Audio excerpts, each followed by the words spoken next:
Senator Elizabeth Warren went to Iowa over the weekend. She says that she's not officially running for president yet, but her message to voters was pretty clear. I'm in this fight. I have spent my entire career on one central question: what's happening to working families? Why is America's middle class getting hollowed out? And it's because Washington works great for the rich and the powerful. It's just not working for anyone else. That's why I'm in this fight, and that's what I'm going to talk about every single day.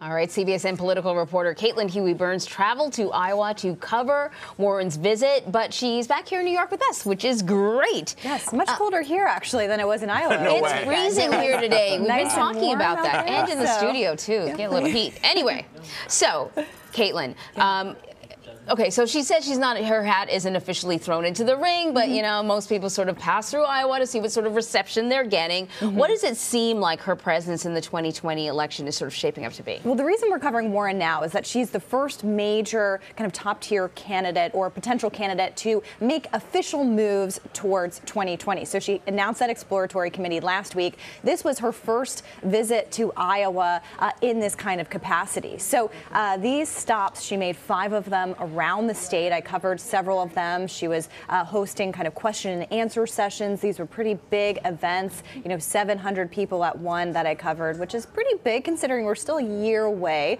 from those Iowa caucuses. And she was trying to do 2 things. First, to kind of get out there and kind of carve out a niche for herself in the field, pitching herself as kind of the ultimate fighter for the middle class, as she called it, and kind of this economic populist message that she's been putting forward, which was apparent in that clip you played. But the other part of this was really to introduce herself, her kind of personal history to voters, because a lot of people know who Elizabeth Warren is. She's been kind of a prominent figure on the national stage for quite some time, but people don't really know her backstory. You know, she grew up in Oklahoma. She talks a lot about how her father was a janitor and her mother had to take a minimum wage job at Sears to kind of help the family move forward, and those kinds of things. She really wanted to let voters know this is who she is. So we'll see what the reception is like. Because recently, at least, you know, if the president has been telling the public who she is, he's sort of been controlling her story. So And that, to Anne-Marie's point, is, I think, something that is striking, because you're already starting to see a message crafted around her by the opposition, by people who, you know, would like to see her run because they think that President Trump, because of the comments that he's made, would probably be much more aggressive towards her. I just don't feel as if that's what the voters are saying, the people who matter, the people who are going to... You talk to some of those folks. What are they telling you? I talked to a lot of different voters at these various stops, and I will say, you know, a lot of these folks are really in the beginning stages here, right? Trying to check out these candidates as they come through their hometowns and see what they're all about. But I will say 2 things. First, Warren does have a pretty strong following. You know, I talked to younger voters who have followed her career, older voters who were very interested in her message, kind of reminded them of Democratic Party values that they grew up with, and others who were just really interested in seeing what's out there. But the overarching theme, I will say, among most voters that I talked to was they want a candidate who can defeat Donald Trump. A lot of them mentioned the way in which they might not have been as active in 2016 or other elections. They're starting to really get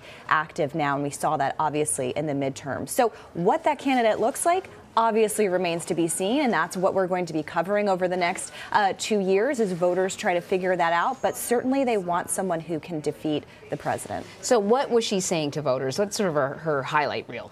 Well, this economic populist message that we've heard from her in the past, but really talking about ways in which she would talk about the path is rocky for many Americans to get into the middle class, to stay in the middle class, and to advance. But another thing that was very interesting is she's really making a pitch to African American voters, obviously, who will play critical roles in, especially in some of these early states, especially in states like South Carolina, but in this Democratic primary. Not finding a lot of them in Iowa, obviously. Iowa is not a very diverse state, but the point that she was making, I think, is an important one to kind of watch over the course and see how other candidates tried to pitch that, because we saw in the midterm elections that African American voters really turned out in force for Democrats, and they want to be heard and they don't want to be taken advantage of. When do you think she'll make a decision?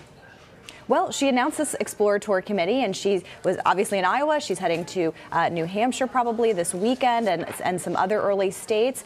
This exploratory committee allows her to hire staff, to raise money, and to kind of play the field a little bit. We're also expecting others to join the fray quite soon.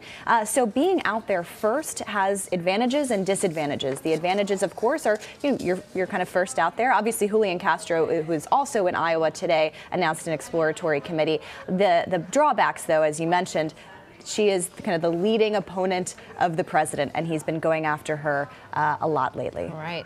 Cailtin, thank you very much. Thank you. Thanks, Cailtin.